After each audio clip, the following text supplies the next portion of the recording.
오늘이 10월 두 번째 주일이에요. 두 번째 주일이 되기 전에 공휴일이, 직장인들이 쉬는 공휴일이 두 번이나 있습니다. 그리고 그게 이제 3일 개천절이었고 9일은 한글날이었죠. 그리고 10월에는 태극기 다는 날이 세 번이 있습니다. 1일 국군의 날, 3일 개천절, 9일 한글날. 그렇다고 뭐 평일에 달면 안 되느냐, 그건 아니에요. 달고 싶은 분들은 365일 달아놔도 괜찮은데, 특별히 우리가 신경 써서 나라를 생각하면서 다는 날이 10월 달에 세 번 있는 거죠. 태극기는 우리나라에서 언제부터 생겼느냐? 오래전에 생겼어요. 지금부터 한 1300여 년 전에 백제 시대부터 태극 문양을 사용했다고 합니다. 그리고 빨강과 파랑 문양이 있죠. 이거는 어떤 의미냐? 음양의 조화를 의미한대요. 그리고 사괴, 가에 뭐 이렇게 점 찍어 놓은 거 있죠. 그걸 사괴라고 하는데, 이것은 뭘 의미하느냐? 하늘, 땅, 물, 불, 이런 걸 의미한대요. 우리나라의 자연, 뭐 딴 나라에도 자연은 다 있는데 어쨌든 그 사괴는 하늘, 땅, 물, 불을 의미해요. 독립기념관에 전시된 최초의 태극기가 있습니다. 최초의 태극기 한번 봐봐요. 이제 지금하고 약간 다르죠, 모양이. 저게 최초에 썼던 태극기. 약간 촌스럽긴 하지만 그래도 처음에는 저랬습니다. 그러니까 모든 나라는 다 국기가 있어요. 하나님께서 예수님을 보내셔서 모든 인류의 영혼을 구원하기 위해서 이스라엘 나라를 세우셨잖아요. 이스라엘 나라도 국기가 있습니다. 이스라엘의 국기는 예수님의 모형인 다윗 왕이 예수님의 그림자, 예수님의 상징이에요. 다윗이. 그래서 예수님의 모형인 다윗 왕의 방패가 중앙에 있습니다. 그리고 삼각형 두 개를 포갠 모습인데, 이 삼각형 두 개를 포개면 모서리가 12개가 나와요. 이 12개의 모서리가 있는데, 이것은 가나안 땅에 들어가서 제비 뽑기로 땅을 나누어 가졌잖아요. 야곱의 자식들이. 그 몇 지파예요? 12지파. 그 모서리 12개는 12지파를 상징하는 거예요. 그리고 삼각형 두 개를 포개는, 이걸 포개면은 모서리 삼각형이 몇 개가 나오느냐? 6개가 나와. 이 6개는 하나님의 6일 창조와 유대인들의 토라 6권, 또 6개의 방향을 의미해. 동서남북 위아래, 이걸 의미해요. 그러니까 그림은 간단해 보이지. 삼각형 두 개를 엎어 놓았는데 이게 의미가 참 여러 가지예요. 이스라엘 국기 한번 봐요. 저거예요. 네. 삼각형 두 개 엎어 놨는데 모서리가 아래 위 12개, 삼각형 가해로 6개, 중간은 다윗의 방패. 이렇게 의미가 있습니다. 그러니까 2000년 전에 국기의 주인공인, 저 국기의 주인공은 예수님이세요. 국기의 주인공인 예수님이 이스라엘 땅에 오셨거든요.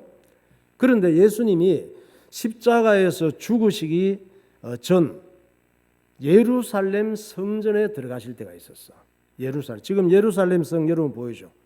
무슬림 이제 회당 모스크가 있습니다. 황금돔 사원이 무슬림의 이슬람의 모스크예요. 그 예루살렘에 예수님이 십자가에 죽이시기 전에 들어가실 때가 있었는데, 그때 이스라엘 민족들은 자랑스러운 예수님의 상징인 이스라엘 국기를 흔들지 않고 허잡한 종려나무 가지를 꺾어 와서 흔들어댔어요. 종려나무 가지가 예루살렘에 없습니다. 없는데 어디에 있느냐? 좀 더 한참 가면 여리고성 무너뜨린 거 알죠? 그 여리고는 종려나무의 성이라고 그래. 이 여리고까지 가서 종려나무 가지를 잘라와서 수많은 사람들이 예수님이 예루살렘에 들어가시는 걸 응원하신 거예요. 뭐라고 응원해서? 호산나 찬송하리로다, 주의 이름으로 오시는 이야, 그러고 응원을 했어요. 이게 무슨 얘기냐? 예수님, 우리 민족을 구원해 주세요. 예수님은 우리 이스라엘을 로마의 식민지에서 해방시켜 주시는 왕이 돼 주세요. 이렇게 응원한 거예요. 그래서 요한복음 12장 12절이에요. 그 이튿날에는 명절에 온 큰 무리가 예수께서 예루살렘으로 오신다는 것을 듣고 종려나무 가지를 가지고 맞으러 나가 외치되 호산나 찬송하리로다 주의 이름으로 오시는 이 곧 이스라엘의 왕이시여 하더라. 예. 그러면 이스라엘 국기를 펄럭펄럭 멋있게 이렇게 폼나게 흔들어 드려야지 종려나무 가지가 뭐냐고. 게다가 예수님이 들어가실 때 지금 사람들은 왕으로 들어가시는 걸로 생각했는데 그런 백마 같은 걸 구해서 타고 들어가야지. 멋있는 말 있잖아. 토그덕 이렇게 타고 들어가셔야 되는데 볼품 없는 초라한 어린 나귀를 타고, 예수님 태우니까 어린 나귀가 힘들어가지고 그냥 겨우 가는 거야. 이런 걸 타고 지금 들어가시는데 얼마나 쪽팔리니. 이스라엘 민족을 로마의 식민지에서 해방시켜 주시는 왕으로 생각했으면 왕 대접을 해드려야지. 이 깃발을 펄럭이면서 왜 종려가지를 흔들었을까? 우리 대통령이 예를 들어서 외국에 갔을 때 무궁화 나뭇잎 이렇게 꺾어다 놓으면 되겠어요? 태극기를 막 이렇게 해야지, 흔들어야지. 예루살렘 입성하시는 예수님의 모습 봐봐요. 들고 있죠, 사람들이. 종려나무 가지가 좀 멋있어 보이긴 해요. 저렇게 나귀를 타고, 나귀가 지금 저 힘들어. 예수님 태우고. 예. 이스라엘 민족들은 여러 가지 기적을 일으키신 예수님이 예루살렘에 들어가실 때 며칠 후에 예수님이 십자가에서 비참하게 죽으실 것은 상상도 못했어요. 들어가서 로마 제국을 몰아내는 왕이 될 줄로 알았지, 며칠 후에 십자가에서 비참하게 죽으실 줄은 상상한 사람이 아무도 없어. 문둥병자도 고치시고 안전병이도 일으키시고 며칠 전에는 베다니에서 죽은 나사로도 살려내시고 귀신 들린 사람도 귀신도 쫓아내주고 어린이의 도시락 한 개 가지고 수천 명을 먹이시고, 이런 분이 왕이 되시면 좋겠다. 이런 분이 우리나라의 왕이 되시면은 우리나라 이스라엘 민족은, 유대인들은 대박 난다. 세계 초강대국이 되겠다. 이렇게 생각을 했어요. 그래서 깃발보다 종려나무 가지를 흔들면서 응원을 한 거예요. 그러면 왜 종려나무 가지를 흔들었을까? 이유가 있습니다. 아무 나무 가지 중에 종려나무를 선택한 게 아니에요. 종려나무는 불사조 나무라 그래. 불사조같이 죽지 않는 유대민족의 정신을 상징하는 거예요. 그러니까 이 흔들면서 무슨 얘기를 하는, 로마 제국 놈들 의시되지 마, 까부르지 마. 우리 민족은 지금까지 수많은 제국들에게 짓밟혔지만 죽지 않는 민족이었어. 우리를 무시하지 마. 이런 의미로 종려가지를 흔드는 거예요. 종려나무 한번 보세요. 저 나무예요. 저 종려나무는 죽이기가 그렇게 힘든데, 나무 밑에 저 아래 나무 둥치 있잖아요. 잘라내, 톱으로. 잘라내면은 죽을 것 같지. 몇 달 지나면 또 싹이 올라온대, 거기에서. 그래서 또 싹이 올라와서 짜증이 나서 다시 죽이기 위해서 잘라낸 곳에 기름을 붓고 불을 질러버려. 그거 어떻게 살겠어요? 그런데 지나면 또 몇 년 지나면 싹이 올라온대요. 그래서 종려나무를 유대 민족의 상징나무로 삼은 거야, 유대인들이. 그런데 저 종려나무를 간단하게 죽이는 방법이 있대요. 알고 계시다가 한번 죽여봐요. 나무가 저기 자랐잖아요. 한참 자라서 잎이 무성할 때 제일 꼭대기에 올라오는 연한 가지 순이 있어. 요걸 살짝 꺾어버리면은 그 나무가 서서히 말라 죽어버린대, 저게. 그게 종려나무 특징이래요. 그러니까 이스라엘 민족들은 어떤 정신을 갖고 있느냐. 우리 민족은 누구도 죽일 수 없고 절대 죽지 않지만 위에 계신 하나님이 살짝 건드리시면 우리는 그냥 죽어. 이게 유대인들의 신앙이에요. 그래서 하나님을 알고 두려워하는 정통 유대인들은 모자를 써. 의미가 키파라고 하는 모자를 쓰는 거예요. 이 키파 모자는 얼굴 보호하기 위해서 쓰는 모자가 아니에요. 뭐 이 햇빛 가리기 이런 게 아니에요. 햇빛 가리기 없어, 그 모자는. 가리는 게. 또 머리를 보호하기 위해서는 헬멧도 아니야. 머리를 보호하기 위해서 쓰고 햇빛 가리기 위해서 그런 게 아니에요. 한번 봐봐. 유대인의 기파. 저 모자예요. 우리는 저건 왜 쓸까? 뭣도 별로 없고 빵떡 같은 거 위에 하나 이래 덮고 여기 이제 정수 여기 이제 있는데 왜 저런 모자를 쓸까? 저것은 내 인생과 내 영혼의 주인은 하나님이십니다. 이걸 저걸 상징하는 거예요. 저는 위에 계신 하나님의 권위에 순복하며 살겠습니다. 이런 의미로 쓰는 모자예요. 하나님께서 내 생각과 내 머리를 살짝 건드리시면 저는 죽습니다. 이런 신앙 고백적인 모자예요. 우리 머리에 저런 생각이 있어야 돼요. 우리도 저런 모자를 하나 써야 되지 않을까? 저 모자 볼 때마다 그런 생각을 하는 거지. 마귀는 예수님이 오시기 전에 이스라엘 민족의 씨를 말리기 위해서 마귀가 입에 거품을 물고 이스라엘 민족 유대인들을 공격했습니다. 그러나 이스라엘 민족을 죽이려고 했던 그 나라들이 도로 죽었어. 이스라엘 민족을 죽이려고 했던 나라들이 도로 죽는다니까. 그리고 이스라엘 민족은 끈질기게 살아남았습니다. 지금 여러분 그 이스라엘 나라 있잖아요. 전쟁하고 있는 그 나라가 2000년 동안 나라가 없었었어. 로마 제국 때 없어졌어요. 디도 장군 때 멸망해서 전 세계로 뿔뿔이 다 흩어져 버렸어. 그러면 나라가 없어져 버려. 1948년에 이스라엘이 독립했잖아. 누구도 설명할 수 없습니다. 그것은 하나님이 하신 일이지. 그러니까 이스라엘 민족은 끈질기게 살아남았는데 왜냐? 예수님이 오신다고 하는 하나님의 예언은 아무도 막을 수가 없기 때문이에요. 그러니까 예수님이 지금 나귀를 타고 예루살렘에 들어가셨죠. 예수님이 나귀를 타고 이 예루살렘에 들어가신 것도 예수님에 대한 예언이 이루어진 거예요. 예수님이 나귀를 타시고 예루살렘에 들어가신 것은 구약 시대의 선지자인 스가랴가 미리 예언을 했습니다. 이 선지자에게 하나님께서 앞으로 메시아가 오시면 이분이 나귀를 타고 예루살렘에 들어가실 거야. 미리 예언을 했습니다. 스가랴 선지자는 예수님이 오시기 전 500년 전의 사람이에요. 자기가 예언하면서도 이게 뭔 말인지 몰랐을 거야.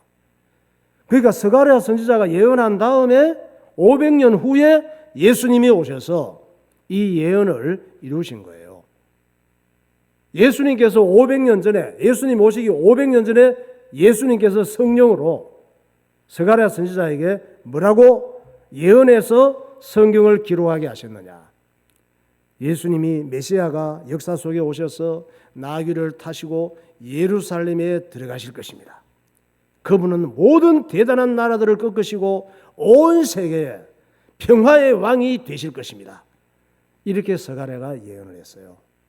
스가랴 9장 9절을 보세요. 이 앞에 에어컨 좀 틀어주세요. 시온에 따라 크게 기뻐할지어다. 예루살렘에 따라 즐거이 부를지어다. 보라, 내 왕이 내게 임하시나니 그는 공의로우시며 구원을 베푸시며 겸손하여서 나귀를 타시나니 나귀의 작은 것 곧 나귀 새끼니라. 내가 에브라임의 병거와 예루살렘의 말을 끊겠고 전쟁하는 활도 끊으리니 그가 이방 사람에게 화평을 전할 것이요 그의 통치는 바다에서 바다까지 이르고 유브라데 강에서 땅 끝까지 이르리라. 예, 스가랴 선지자가 저 예언을 했는데 예수님이 언제 오셨어요? 저 예언하고 500년 후에 오셔서 나귀를 타고 예루살렘으로 들어가신 거예요.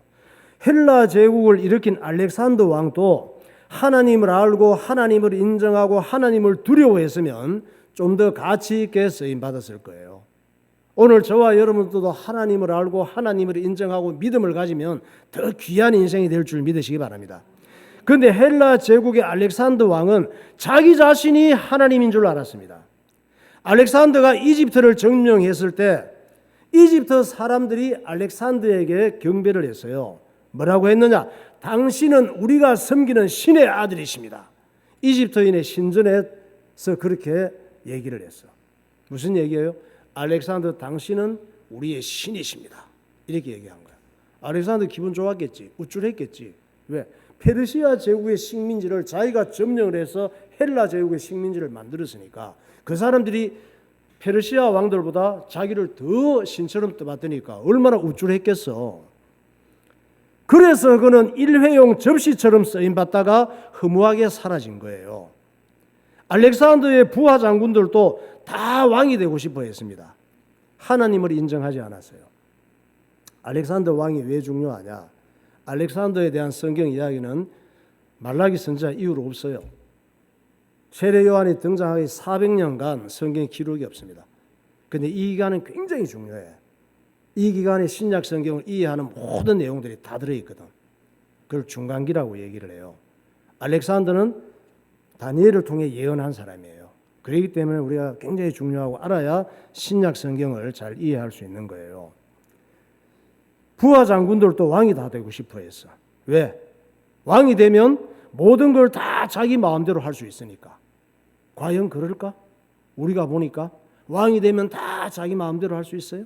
안 그렇잖아. 그래서 알렉산더의 부하들은 자기들이 보호해야 마땅할 알렉산더의 왕비와 아기를 잔인하게 죽인 거예요. 알렉산더 왕이 죽고 나서. 그리고 서로 왕이 되려고 피 터지게 싸웁니다. 참된 왕은 오직 하나님 뿐이신 줄 믿으시기 바랍니다. 알렉산더 대왕이 땅을 엄청나게 정복했잖아요. 영원히 잘 먹고 잘 살 줄 알았는데 32살에 죽는 거예요. 왜 죽느냐? 확실한 원인은 몰라요. 어떤 역사학자는 병으로 죽었다고 하고 어떤 역사학자는 암살됐다고 하고 확실한 건 몰라. 어쨌든 확실한 건 32살에 죽은 거예요. 20살에 왕이 돼갖고. 그가 죽은 다음에 7명의 부하 장군들이 서로 왕이 되기 위해서 20년간 박터지게 싸워. 이 시기를 역사적으로는 디아도키 시대라고 얘기합니다. 이 싸움의 종지부를 찍는 전쟁이 20년 후에 입소스 전투예요. BC 301년. 이때 이 입소스 전투 결과로 4군데로 나눠지는 거예요. 알렉산더가 죽은 다음에 입소스 전투의 결과 한번 보세요. 갈색 쪽 셀루쿠스가 차지하고 밑에 프톨레미 그리고 마게도냐 지역 또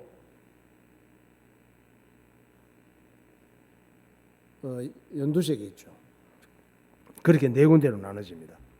그리고 7명의 부하 장군들이 있었는데 7명의 부하 장군으로도 2파로 나누어졌어. 하나는 제국 분할파예요. 알렉산더 제국이 워낙 대단하니까 우리는 알렉산더 같이 대단한 인물들이 안 되니까 우리 하나씩 나누어 가지자. 한 7개 정도로. 이렇게 제국 분할파가 있었고 또 하나는 제국 유지파예요. 이 제국을 나누면 우리가 서로 싸울 것 아니냐. 다 맞는 얘기지. 한 사람이 알렉산더처럼 통치를 해야 이 서로 싸우지 않을 거 아니냐. 이렇게 2파가 나누어졌어. 이 싸움이 20년간 계속됐단 말이에요. 결국 누가 이겼느냐? 제국 유지파 4명이 이겼어. 결국 이 4명이 4개의 나라로 분할이 돼요. 제국 유지파가 이길 수도 있잖아. 20년간 싸워갖고 제국 분할파가 이겼어. 제국 분할파는 하필이면 몇 명이야? 4명이야. 이렇게 될 것을 성경에 미리 예언되어 있단 말이에요. 200년 전에 다니엘을 통해서. 다니엘 8장 21절 보세요.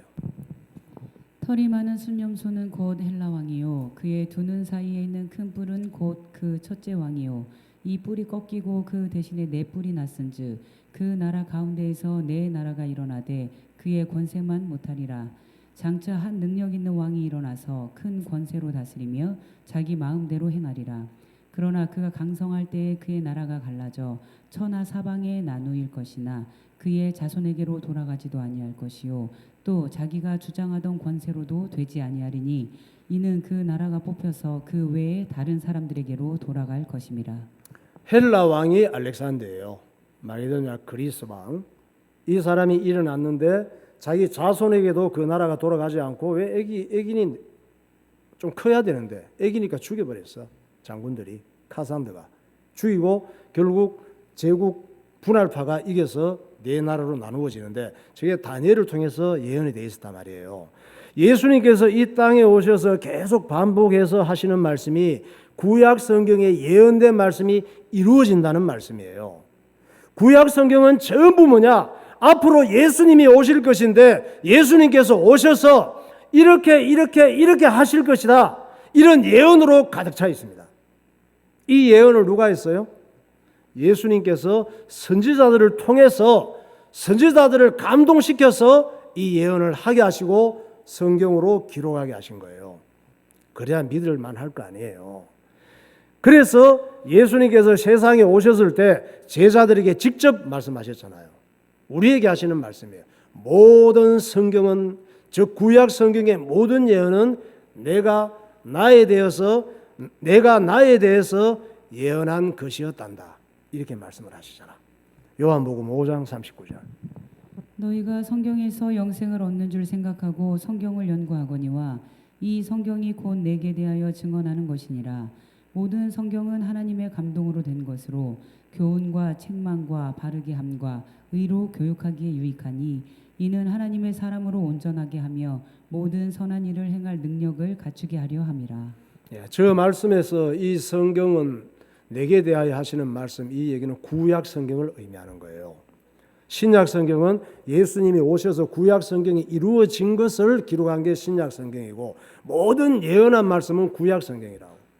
그래서 이 예수님이 말하실 때의 성경은 신약 성경이 없었잖아요. 그래서 그때 예수님이 말할 때 성경은 구약 성경이에요. 이 성경은 내게 대해서 말하는 것이라고 말씀하고 있잖아요. 또 예수님은 기억력도 참 좋으신가 봐.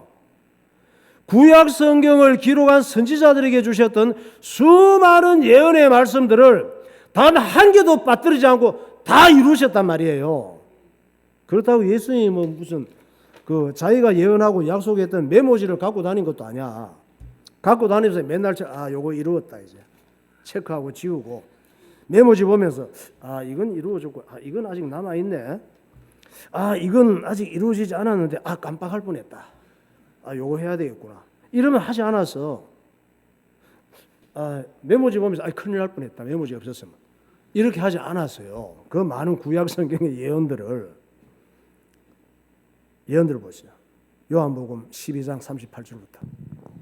이는 선지자 이사야의 말씀을 이루려 하심이라. 이르되 주여 우리에게서 들은 바를 누가 믿었으며 주의 팔이 누구에게 나타났나이까 하였더라. 그러나 이는 그들의 율법에 기록된 바 그들이 이유 없이 나를 미워하였다 한 말을 응하게 하려 함이라. 이는 예수께서 자기가 어떠한 죽음으로 죽을 것을 가리켜 하신 말씀을 응하게 하려 함이라. 저기서 응하게 한다 이 말은 이루어지게 하려 함이라. 이루어졌다 이 말이에요. 계속.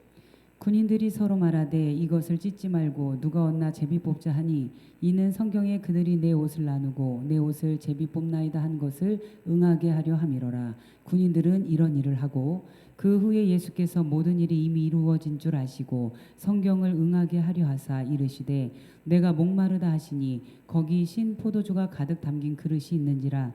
사람들이 신 포도주를 적신 해면을 우슬초에 매어 예수의 입에 대니 예수께서 신 포도주를 받으신 후에 이르시되 다 이루었다 하시고 머리를 숙이니 영혼이 떠나가시니라. 이 일이 일어난 것은 그 뼈가 하나도 꺾이지 아니하리라 한 성경을 응하게 하려 함이라. 성경은 하나님의 말씀인데 하나님께서는 하나님 말씀을 무시하고 믿지 않는 사람을 가장 싫어하셔요. 하나님 말씀을 인정하지 않고 믿지 않는 사람을 얼마나 싫어하시느냐? 죽이고 싶도록 싫어하셔요. 왜냐? 안 믿을 수 없도록 미리 예언하시고 다 이루셨는데 안 믿으니까. 믿어서 안 될 것은 믿고 믿어야 될 것은 안 믿으니까. 하나님 말씀을 무시하고 농담으로 여기다가 유황불을 맞고 죽은 사람들이 있죠. 구약시대에 롯의 사위들이잖아요. 소돔 고모라 사건이에요. 이런 사람이 되면 안 돼요.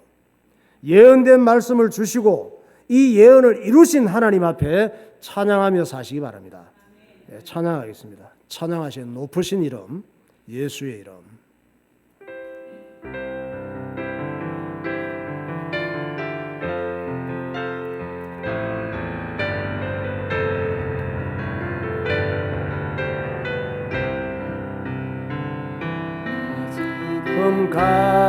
갈고 날 위해 죽으신 날 위해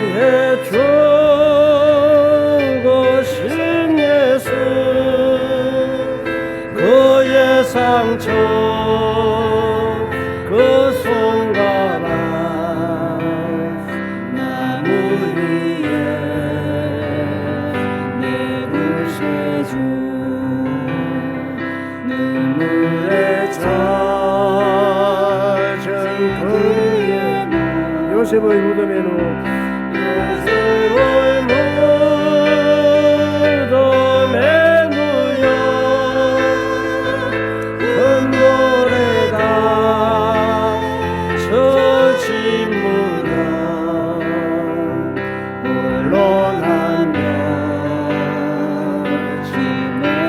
찬양하신 높으신 이름 찬양하신 높으신 이름 찬양하신 영원토록 끝이 없는 주 향한 노래 오주 내 하나 찬양하신 높으신 이름 찬양하신 높으신 이름 찬양하신 영원토록 끝이 없는 주 향한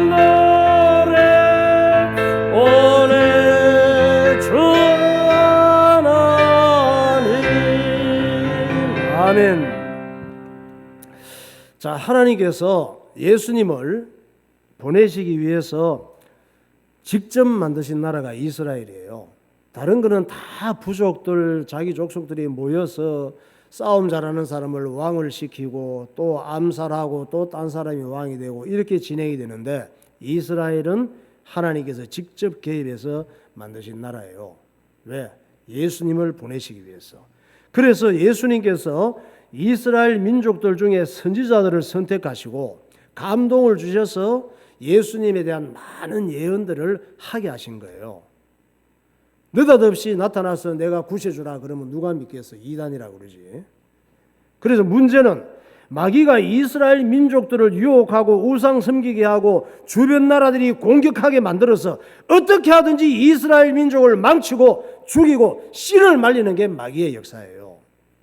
더 큰 불행은 이스라엘 민족들이 마귀 역사를 모르는 거예요.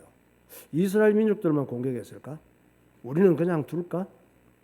더 큰 불행이 마귀 역사를 모르는 거예요. 베드로전서 5장 8절 보세요. 근신하라 깨어라 너의 대적 마귀가 우는 사자같이 두루다니며 삼킬 자를 찾나니 그런즉 너희는 하나님께 복종할지어다 마귀를 대적하라 그리하면 너희를 피하리라. 예.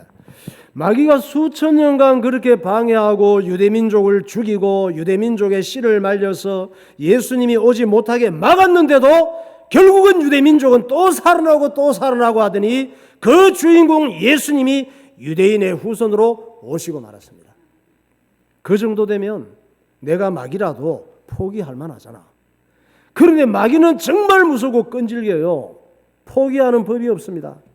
이제는 간이 배 밖으로 나와서 예수님께 직접 접근해서 유혹하는 거야. 또 예수님의 제자 가룟유다에게 들어가서 예수님을 배신하고 예수님을 돈 받고 팔아서 죽여야겠다는 생각을 마귀가 하게 만드는 거예요. 누가복음 4장 3절 보세요. 마귀가 이르되 내가 만일 하나님의 아들이거든 이 돌들에게 명하여 떡이 되게 하라. 마귀가 또 예수를 이끌고 올라가서 순식간에 천하 만국을 보이며 또 이끌고 예루살렘으로 가서 성전 꼭대기에 세우고 이르되 내가 만일 하나님의 아들이거든 여기서 뛰어내리라. 마귀가 모든 시험을 다한 후에 얼마 동안 떠나니라. 마귀가 벌써 시몬의 아들 가룟 유다의 마음에 예수를 팔려는 생각을 넣었더라. 네, 마귀가 예수님께 얘기를 했어요. 너 뭔가 보여주라 이거지. 뭔가 보여주고 십자가 지지 마. 이 전략을 가졌는데 예수님이 안 속았지. 말씀으로 이겼죠. 그렇게 하다가 안 되니까 제자 가룟유다 속에 들어가서 저걸 팔아서 죽여버려라. 이렇게 된 거예요. 이 마귀가 나하고는 관계없을까? 예, 관계없는 사람들이 있습니다. 예수 믿지 않는 사람들이에요. 예수 믿지 않는 사람은 그냥 두면 돼요. 운명과 팔자를 따라서 죄 가운데 살아가다가 마귀짓 하고 살다가 영혼에 죽어서 지옥 가고 아예 알아서 망해요. 마귀는 바보가 아니거든요. 마귀는 필요 없는 싸움을 안 해요. 마귀도 계산이 빨라요. 마귀도 가성비 높은 싸움을 합니다. 마귀의 공격 대상이 있습니다. 마귀의 공격 대상이 되는 게 좋아요. 마귀가 이를 갈면서 미워하고 죽이고 싶은 사람은 예수 잘 믿는 사람이에요.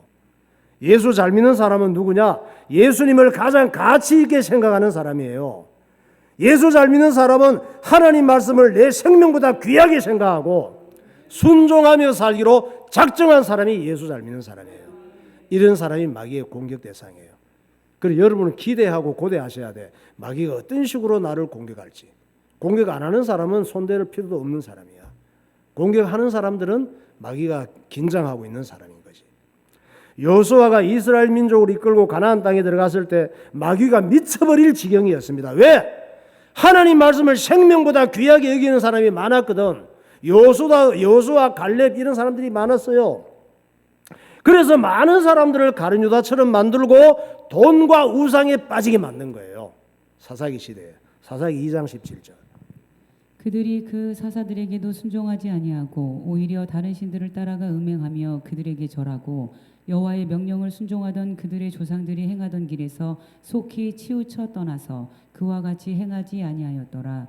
이스라엘 자손이 여호와의 목전에 악을 행하여 자기들의 하나님 여호와를 잊어버리고 바알들과 아세라들을 섬긴지라. 그래서 이스라엘 민족이 정신 차리고 하나님 앞에 돌아와야 되잖아요. 그 민족에 예수님을 보내셔야 되니까. 그래서 하나님께서 극약 처방을 하시는 거야. 저대로 그냥 두면 안 되니까. 이웃나라 강대국인 메소포타미아 왕에게 이스라엘을 치고 싶은 마음이 생기게 해서 이스라엘 민족을 쳐서 식민지를 만들어서 하루하루 이스라엘 민족들이 숨쉬고 사는 것을 고통스럽게 만드시는 거예요. 그렇게 식민지가 되어서 메소포타미아 왕 구산 리사다임에게 8년간 시달리다가 그래서야 하나님께서 살려달라고 부르짖는 거야. 하나님 백성은 자살하지 않고 답답하고 힘든 일이 생길 때 하나님 찾고 기도하게 됩니다. 그럼 하나님께서 사는 길을 열어주시는 거예요. 사사기 3장 8절 보세요. 여호와께서 이스라엘에게 진노하사 그들을 메소포타미아 왕 구산 리사다임의 손에 팔았으므로 이스라엘 자손이 구산 리사다임을 8년 동안 섬겼더니 이스라엘 자손이 여호와께 부르짖음에 여호와께서 이스라엘 자손을 위하여 한 구원자를 세워 그들을 구원하게 하시니 그는 곧 갈렙의 아우 그나스의 아들 온니엘이라. 이들이 8년간 고통과 어려운 가운데 시달리다가 하나님을 바라보니까 하나님께서 한 구원자를 보내셨어. 이 구원자가 누가 됐어요? 특별한 사람이 아니고 하나님의 영이 임하니까 한 구원자가 되신 거예요. 온니엘이에요. 이 한 구원자는 예수님을 의미합니다. 온니엘뿐만 아니라 저와 여러분에도 예수님의 영이 임하면 나도 살고 가정도 살고 주변도 살리는 거예요. 사사기 3장 10절 보세요. 여호와의 영이 그에게 임하셨으므로 그가 이스라엘의 사사가 되어 나가서 싸울 때에 여호와께서 메소포타미아 왕 구산 리사다임을 그의 손에 넘겨주심에 온니엘의 손이 구산 리사다임을 이기니라. 그 땅이 평온한 지 40년에 그나스의 아들 온니엘이 죽었더라. 하나님의 영이 온니엘에게 임해서 악한 자들을 물리치게 되니까 40년 동안 그 나라가 평화롭게 살 수 있었다 그러잖아요. 살아가다 보면 우리가 저런 식민지 고통당하듯이 괴로움이 있고 힘들고 답답하고 이런 일들이 많아요. 그러나 너무 걱정하실 거 없어요. 예배에 승리하시고 예수님의 영으로 충만하면 예수님께서 주시는 기쁨과 평안으로 모든 환경을 이겨갈 수 있는 줄 믿으시기 바랍니다. 네, 기도하겠습니다. 태극기는 음양의 조화와 자연을 상징합니다. 이스라엘의 국기는 이스라엘 민족을 통해 예수님이 이루실 구원을 상징합니다. 예수님은 이스라엘의 선지자들에게 많은 예언을 기록하게 하셨습니다. 예언대로 오신 예수님께서는 선지자들에게 미리 하셨던 예언들을 모두 이루셨습니다. 마귀는 예수님이 오시기 전에 이스라엘 민족의 씨를 말리기 위해 미친 듯이 공격했습니다. 그러나 이스라엘 유대인의 후손으로 오실 것이라는 예수님의 예언은 아무도 막을 수가 없습니다. 하나님께서 가장 싫어하시는 사람은 수많은 예언이 이루어진 하나님의 말씀을 무시하고 믿지 않는 사람입니다. 마귀가 가장 싫어하는 사람은 예수님이 누구신지 알고 예수님을 가장 귀하게 생각하고 사는 사람입니다. 마귀는 가나안 땅에 들어간 이스라엘 민족을 돈과 우상과 세상 쾌락에 미치게 만들었습니다. 그들은 메소포타미아 왕의 침략을 받고 8년간이나 죽을 고생을 하고 나서야 하나님께 살려달라고 부르짖습니다. 하나님 아버지 예언된 말씀을 모두 이루신 예수님을 가장 귀하게 생각하는 그리스도인이 되게 해주세요. 예수님이 주시는 기쁨과 평안으로 세상의 불행과 마귀의 역사를 이기며 살게 하옵소서. 통성으로 기도하겠습니다. 할렐루야. 거룩하신 하나님 아버지 은혜를 감사합니다. 오늘도 우리 주님께서 우리를 사랑하시고 예언된 말씀이 성취되는 중에 이 시대의 주인공으로 주님 앞에 영광을 돌리며 예배드리며 하나님의 말씀을 따라 순종하며 살아가는 주의 백성이 되게 하심을 감사합니다. 성령으로 충만한 삶이 되게 하시고 언약을 붙잡고 살아가게 하여 주옵소서.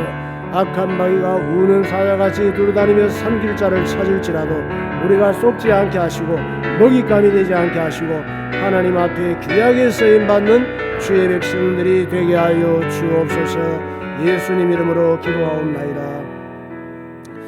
하나님 아버지 은혜를 감사합니다. 하나님께서 우리에게 선지자들을 부르시고 예수님께서 감동을 하시고 이루어질 일들을 구약 성경을 통해 기록하시고 이 말씀이 역사 속에서 다 성취되면서 하나님께서 사람의 영혼이 얼마나 중요하며 영혼 구원이 얼마나 귀하길래 하나님께서 성경을 주시고 예수님을 성경의 예언대로 이 땅에 보내셔서 구원의 길을 열어주셨는가를 깨닫게 하여 주시고 믿음을 가지게 하여 주옵소서. 오늘 또 우리에게 이 시대에 온니엘 같은 인물들로 불러주시고 예수의 영으로 충만하게 하심을 감사합니다.